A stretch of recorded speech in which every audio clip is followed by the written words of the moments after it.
fall's always so great because you get to work with so many different textures and different layers, and this time definitely color.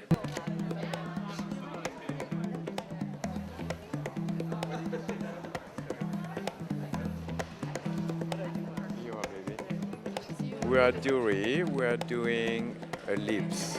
The face is pretty nude, shine to catch the light on the eyelid and on the eyebrow. We give a little bit of contour to frame the face, and the lips will become like, you know, a trademark for Doori. This season we're actually going for a very classic Hollywood red color, except that on top of it we are using a blue-green glitter and a very silver multicolor glitter. As we've kind of been establishing for a few seasons now, it's just to have a real girl the way she would wear the clothes. And so we straighten her hair, and then we just do 2 fishtail braids on each side. Sometimes we use a little bit of extra hair. And then we just tie it back in the center low, and let the hair sometimes tuck into the coats, and just kind of like how you would wear your hair in real life. She doesn't follow fashion. She doesn't sort of go for the trends, and you don't think her, her inspiration board is never going to have Mick Jagger or, and Talitha Polgetti on the roof. She's not that designer. What she is a designer who knows her customer, knows where they're going, and adds things to their wardrobe every season.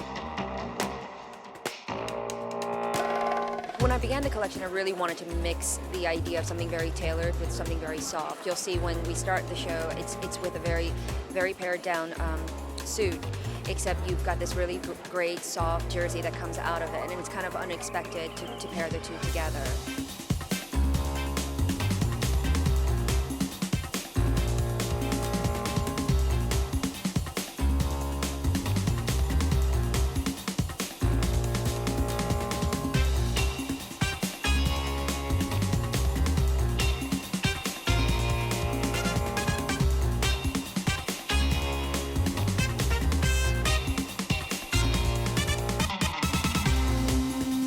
The clothes looked really cool. I mean, they have a kind of a softness to them, but also an aggressiveness to them, and I think that it's a really nice combination. I love the kind of first looks that were like military mixed with draping. I thought those were really beautiful, but a really great take on this kind of more military-inspired looks, but also feminine.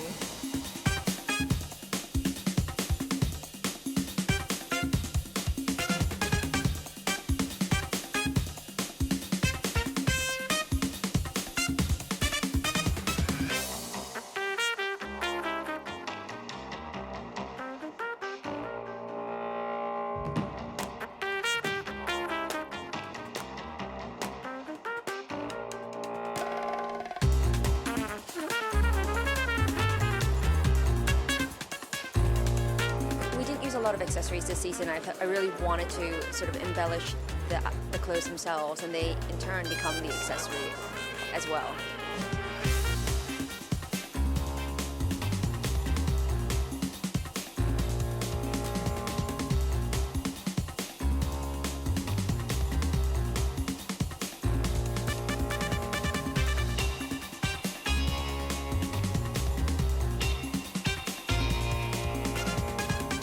And that kind of follow through with what we're doing with the different textures in fur, putting plastic with fur. I love the contradiction of the two fabrics.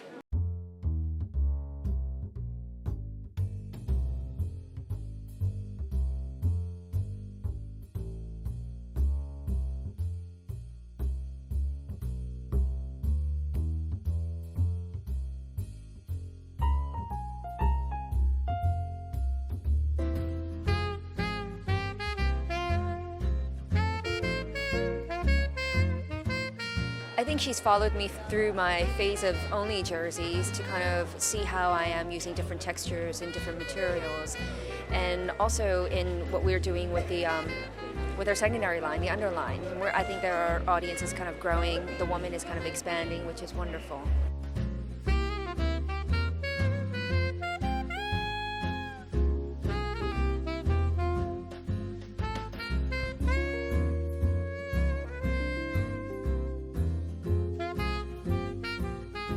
So I think what's been so so smart about her. She's evolved in a very steady, thoughtful way. And she started doing a lot of cut and sew pieces, she first added in, I think, a coat, and then we got a pant, and she developed a wardrobe off a base of really knowing how to cut clothes for a woman's body, and for different women's bodies, actually. But anytime she adds in a detail, a silhouette, a shape, a textile, she does it in a really thoughtful way, and that probably comes from having trades with Mr. Bean. It probably comes from her own nature, and it's been really wonderful to see.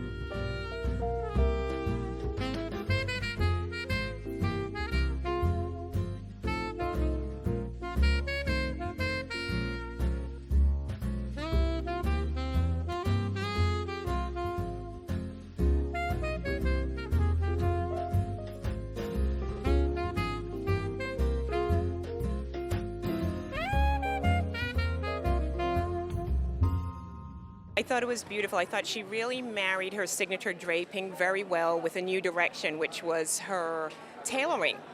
I think she did the tailoring really well in beautiful jackets, and I loved her skinny pants with the hardware. I think she did a great job of that. I saw a Comme des Garçons influence, which I think she expressed very well. And, you know, she really hit the scene with this beautiful, incredible draping, which no one in America did as well as she did.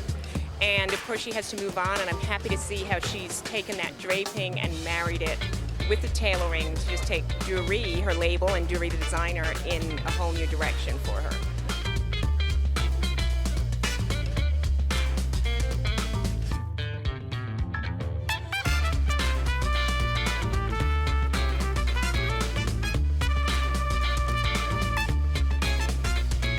Just a growth.